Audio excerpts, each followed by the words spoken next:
DC circuit analysis.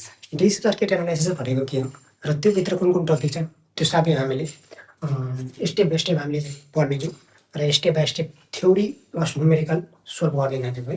पहिलो भनेको हाम्रो के छ, डिसी सर्किट एनालाइसिस भनेको के हो? डिसी सर्किट एनालाइसिस भनेको determining the current, voltage and power. Current, voltage, power. के को करेन्ट, भोल्टेज, पावर? सर्किटको हो। त्यो कस्तो सर्किट हो? जुन सर्किटमा डाइरेक्ट करेन्ट के गर्छ, सप्लाई गर्दैछ। डाइरेक्ट करेन्ट हामीले त्यो माथि एप्लाई गर्दैछौँ, सप्लाई गर्दैछौँ। त्यो सप्लाई गर्ने बित्तिकै करेन्ट, भोल्टेज, पावर कति कति छ भन्ने कुरा पत्ता लगाउनुलाई नै हामी के भन्छौँ, डिसी सर्किट एनालाइसिस भन्छौँ। त्यो डिसी सर्किट एनालाइसिसमा बेसिक लोहरू छन् जुन सिम्पल सर्किटहरूको लागि एप्लाई गर्न सकिने, युज गर्न सकिने। यो बेसिक सर्किट एनालाइसिसमा सर्किटहरूलाई current, voltage, power find out गर्नलाई हामीले विभिन्न लहरू पढ्नेछौँ। तर बेसिक ल भनेको अहिले हाम्रो पढ्ने भनेको ओम्स ल हो। अर्को भनेको केसिएल। केसिएल भनेको किर्चफ करेन्ट लो, जसलाई किर्चफ फर्स्ट लो भनेर पनि बुझ्न सकिन्छौँ। अर्को भनेको केबिएल। केबिएल भनेको किर्चफ भोल्टेज लो, जसलाई हामी किर्चफ सेकेन्ड लो भनेर पनि बुझ्न सकिन्छौँ। त्यो दुइटै, यो तिनटै बेसिक लो हामीले चाहिँ बेसिक लो पढेको। बेसिक लो भनेको कतिवटा, हामीले तिनवटा, ओम्स, केसिएल अनि केबिएल। अनि अब चाहिँ हामीले पहिलो लो भनेको के भन्छ, ओम्सको है। ओम्स यहाँ चाहिँ सिम्पल डेफिनेसन जस्तो होइन, भनौँ भने एउटा बेसिक कन्सेप्ट लिएर यो लोहरूको अनि अगाडि बढ्ने जाने है। अगाडि चाहिँ स्टेप गर्दा गर्दा, सोल्युसन गर्दा गर्दा हामीले चाहिँ यसको चाहिँ डिप्ली नलेज आफै गेन हुँदै जान्छ है। त्यही भएर चाहिँ हामी पहिलो भने ओम्स लो। ओम्स लोले के भन्छ, भी डाइरेक्टली प्रोपोर्सनल आई भन्छ। भी डाइरेक्टली प्रोपोर्सनल आई भन्छ। अब यति भयो भने यो प्रोपोर्सनल साइन छ भन्दा नि, यो प्रोपोर्सनल साइनले के इन्डिकेट गर्छ भन्दाखेरि भोल्टेजबाट भने करेन्ट नै बढ्छ, भोल्टेजबाट भने करेन्ट नै घट्छ। यसको इन्डिकेटर भनेको त्यही हो है।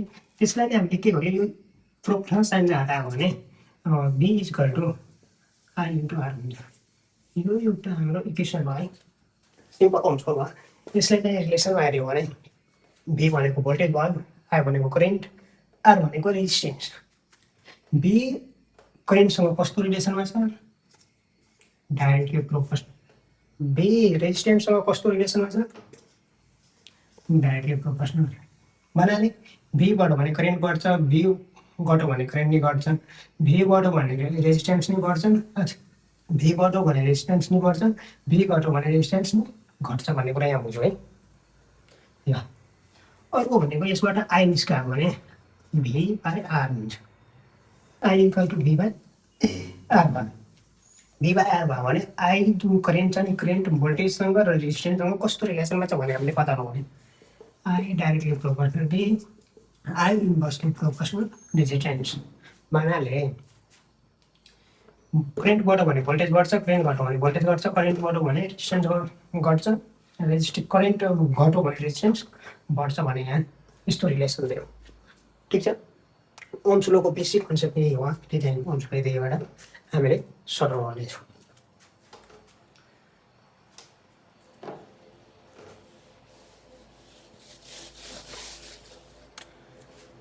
दोस्रो पोइन्टमा के हाम्रो केसिएल, जसलाई हामीले के भन्छौँ, किर्चफ करेन्ट लो भनेर पनि बुझ्न सक्छौँ, अर्थात् किर्चफ फर्स्ट लो भनेर पनि बुझ्न सक्छौँ है।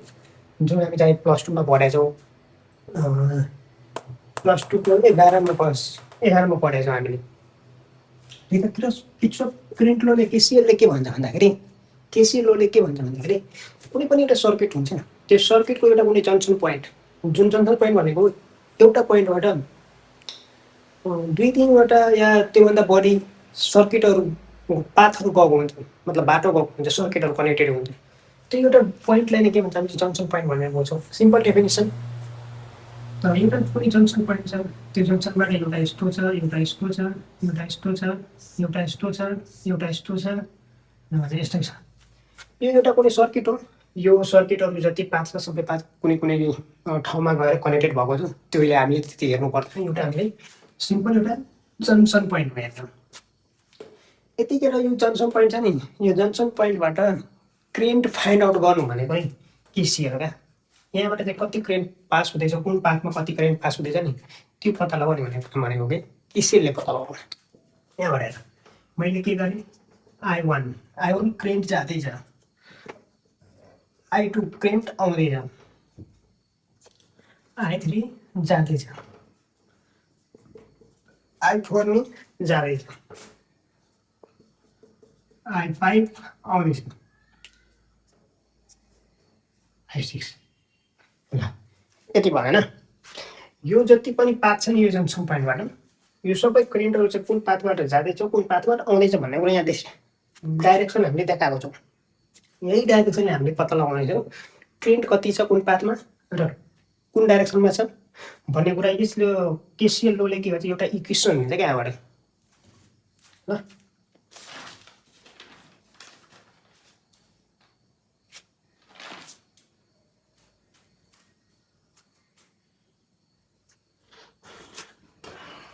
यति भएन, यति भइसकेपछि एउटा जेनरल इक्वेसन के हाम्रो जेनरल जुन केसिएल लोले भन्छ नि केसिएल लोको रुल के हो, summation in minus summation out equal to 0। यो एउटा केसिएल लोको स्टेटमेन्ट हो। केसिएल लोले यो भन्ने स्टेटमेन्ट हुन्छ, ठिक छ। अब यसमा चाहिँ पत्ता लगायो भने यो करेन्ट इन भनेको आउनु जङ्सन पोइन्टतिर, आउट भनेको जङ्सन पोइन्टबाट बाहिरतिर जानु, ठिक छ। त्यही भएर अब यहाँ हामीले एउटा यही रुललाई एप्लाई गरेर हामीले यसको जङ्सन पोइन्टबाट एउटा इक्वेसन फाइन्ड गर्दैछौँ। ल हेर, म I1बाट स्टार्ट गरेँ, जङ्सन पोइन्टको I1 पाथबाट स्टार्ट गरेँ। I1 पाथ भनेको इन हो कि आउट हो? I1 पाथ जाँदैछ, जाँदैछ भन्नाले आउट हो, आउट हो भने माइनस I1।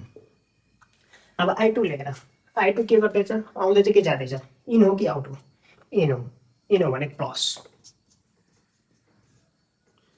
I3 हेर, I3 आउँदैछ कि जाँदैछ, I3 पनि बाहिर नै जाँदैछ जङ्सन पोइन्टबाट, I3 भनेको माइनस। अब I4 हेर, I4 पनि के हुँदैछ, आउँदैछ कि जाँदैछ, I4 पनि बाहिर नै जाँदैछ भने यो पनि माइनस नै भयो। अब I5 हेर, I5 जङ्सन पोइन्टतिर आउँदैछ कि जङ्सन पोइन्टबाट बाहिर जाँदैछ, जङ्सन पोइन्टतिर आउँदैछ, आउँदैछ भने इन भनेको पोजिटिभ।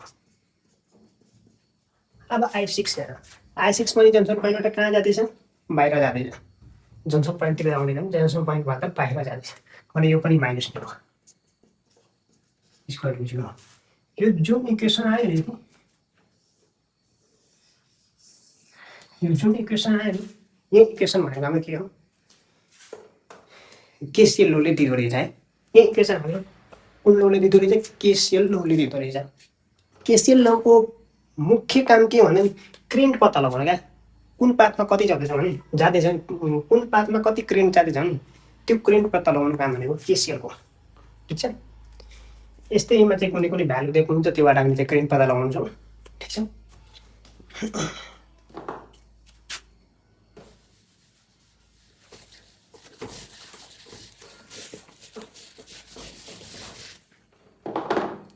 अर्को लो कुन लो छ हाम्रो भन्दाखेरि हाम्रो अर्को लो छ भन्दाखेरि किर्चोफ भोल्टेज लो, जसलाई हामी चाहिँ किर्चोफ सेकेन्ड लो भनेर पनि बुझ्न सकिन्छ, जुन यो पनि हामीले चाहिँ +2 11 या 12 मा पढाएर, ठिक छ।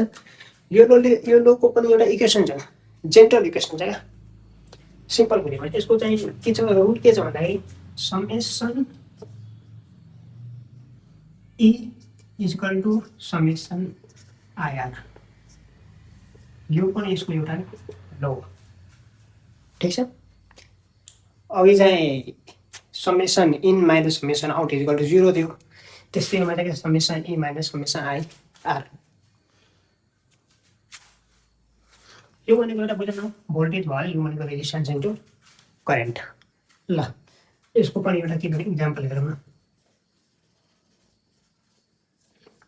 एउटा इक्जाम्पल हेरौँ न, इक्वेसन भ्यालु हालेर मैले यहाँ एउटा रेजिस्टेन्स बनाएँ,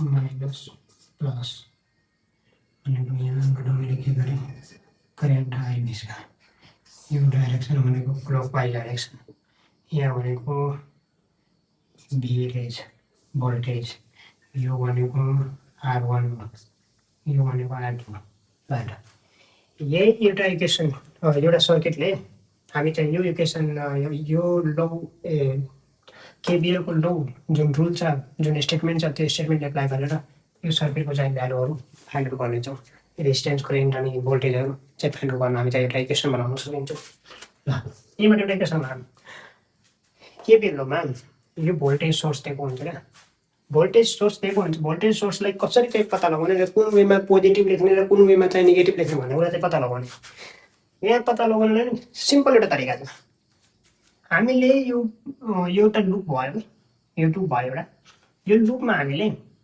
करेन्टलाई कुन डाइरेक्सनमा फ्लो गराउँदैछौँ करेन्टलाई हामी चाहिँ क्लकवाइज डाइरेक्सनमा फ्लो गराउँदैछौँ अरे क्लकवाइज डाइरेक्सनमा ठिक छ क्लकवाइज डाइरेक्सनमा गरायो भने यो त यहाँ यो डाइरेक्सनमा आयो राइटबाट लेफ्टतिर आयो ठिक छ राइटबाट लेफ्टतिर आयो भने यो भोल्टेज सोर्स जुनसुकै ठाउँमा हुन्छ नि त्यो ठाउँको लुपलाई हेरेर डाइरेक्सन पत्ता लगाएर त्यो डाइरेक्सनको अब त्यो भोल्टेज सोर्सको इन्डिङ पोइन्टतिर हेर्ने है डाइरेक्सनको इन्डिङ पोइन्ट भनेको डाइरेक्सन यहाँबाट स्टार्टिङ भयो यहाँबाट इन्डिङ भयो भोल्टेज सोर्स हेर्दाखेरि यहाँबाट स्टार्टिङ यहाँबाट इन्डिङ पोइन्टमा कुन साइन छ पोजिटिभ या नेगेटिभ पोजिटिभ छ भने यसको चाहिँ भ्यालु पोजिटिभ लिनुपर्छ अनि यो साइडमा डाइरेक्सनमा भएको भए हामीले भोल्टेज सोर्सलाई नेगेटिभ लिनुपर्ने हुन्छ ठिक छ यति त बुझ्यो है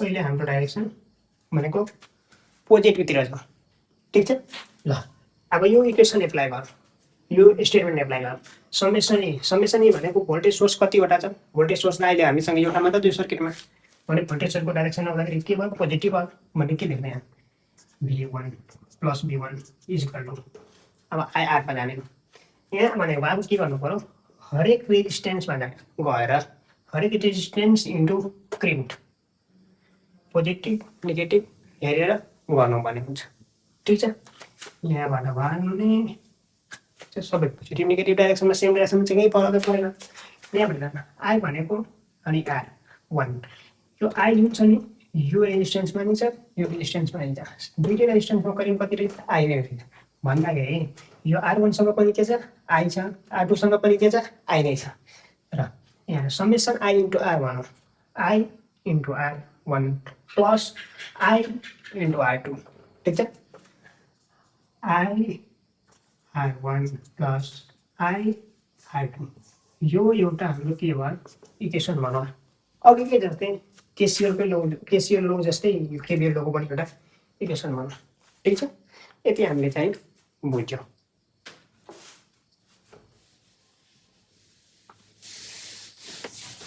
एउटा अझै लो हामीले के पढौँ न एउटा लो कुन छ भन्दाखेरि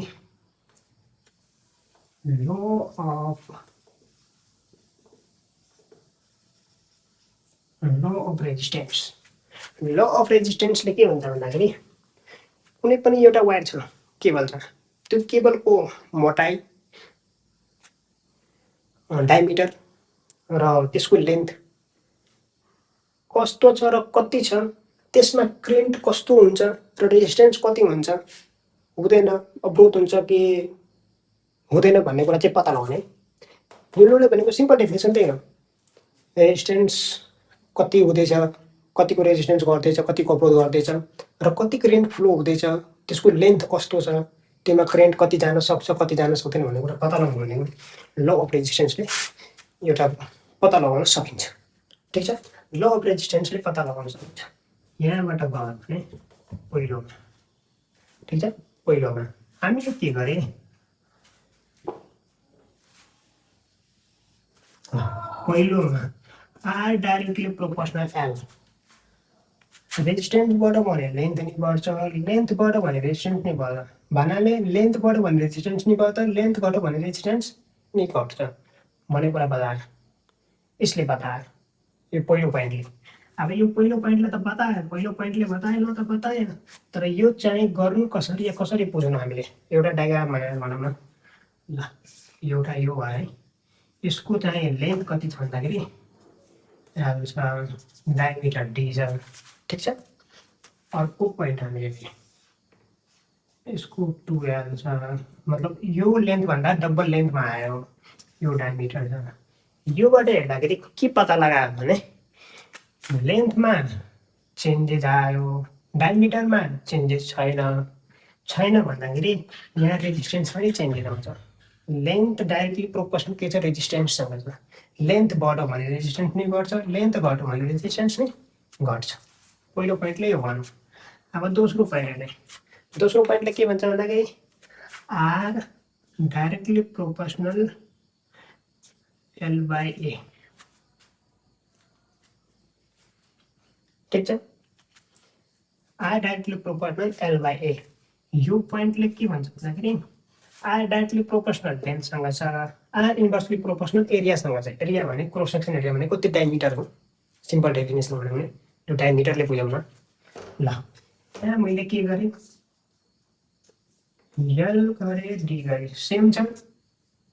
डायमिटर पनि सेम छ, लेन्थ पनि सेम छ, केही चेन्जेस छैन। चेन्जेस यसमा छ।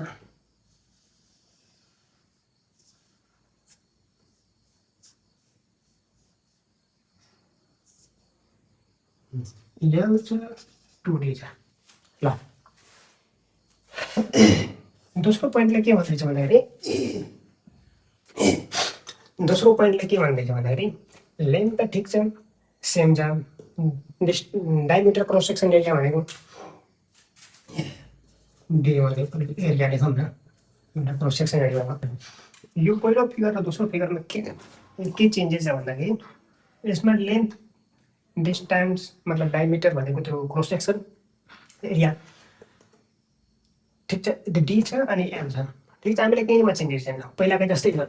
तर अर्कोमा मैले के गरेँ, लेन्थ त सेम छ तर डायमिटर जुन क्रस सेक्सन एरिया छ नि त्यो 2 गुणा बढी छ, पहिलोभन्दा 2 गुणा बढी छ। भन्दाखेरि यस्तोमा कस्तो इफेक्ट आउने, यस्तोमा इफेक्ट आउनु भनेको जुन आर छ नि एरियासँग कस्तो छ, मतलब डायमिटर त्यो cross section area inversely proportional छ। भन्दाखेरि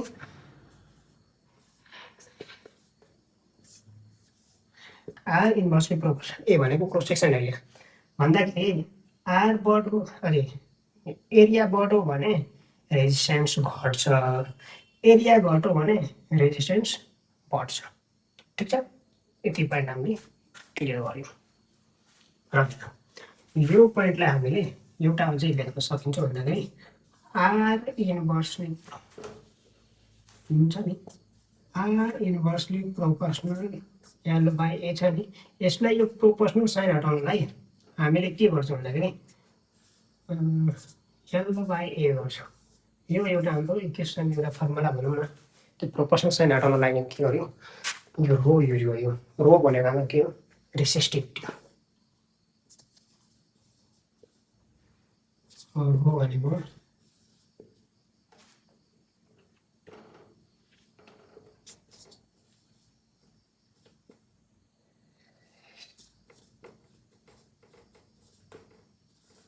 रेजिस्टिभिटी। ठिक छ,